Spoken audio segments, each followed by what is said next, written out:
Someday, delivery vans won't be rumbling around town. They'll slip down residential streets as quietly as mice.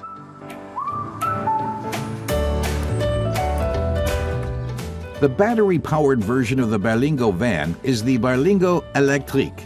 Citroen's counting on it to improve their sales figures in the utility vehicle class.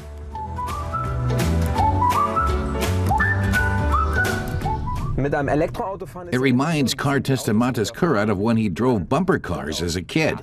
You step on the gas, which isn't really gas, and the car takes off and quickly gets up to speed.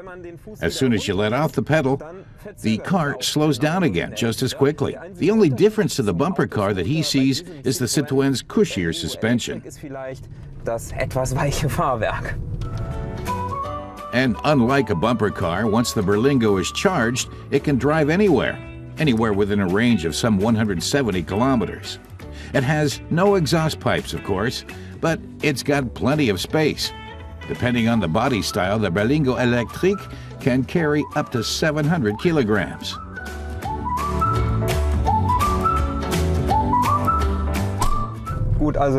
Mata says the new European driving cycle assessment of fuel economy found a range of 170 kilometers for the Berlingo, but he sees that as unrealistic, particularly because the assessment is structured in a way that favors electric vehicles on emissions ratings.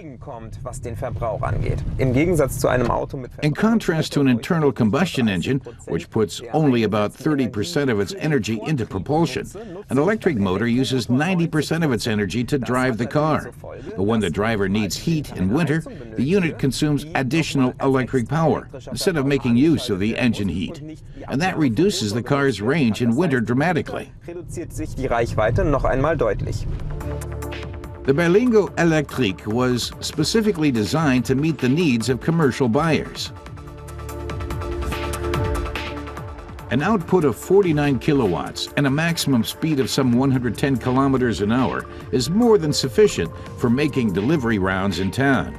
Citroën believes the rated 170-kilometer range is more than enough for commercial buyers.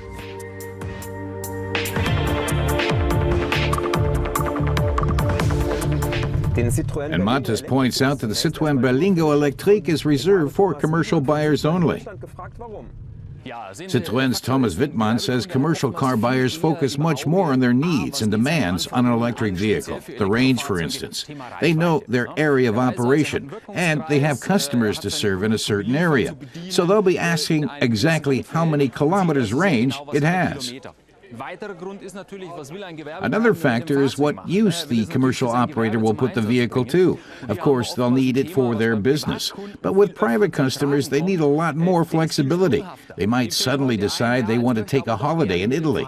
That would be tricky in an electric van, but somebody running a business won't have those needs and concerns.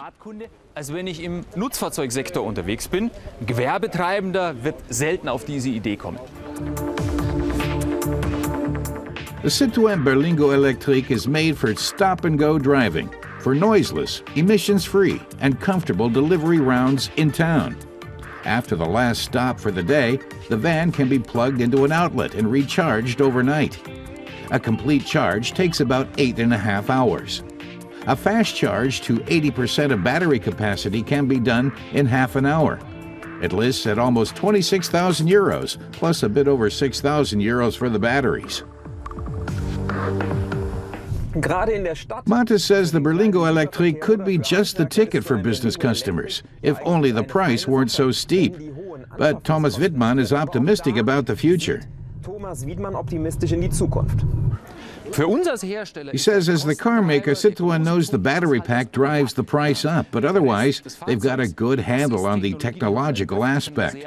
The production is streamlined and cost-effective. The battery pack is currently the weakest point, but once those go into mass production, the prices will start dropping too.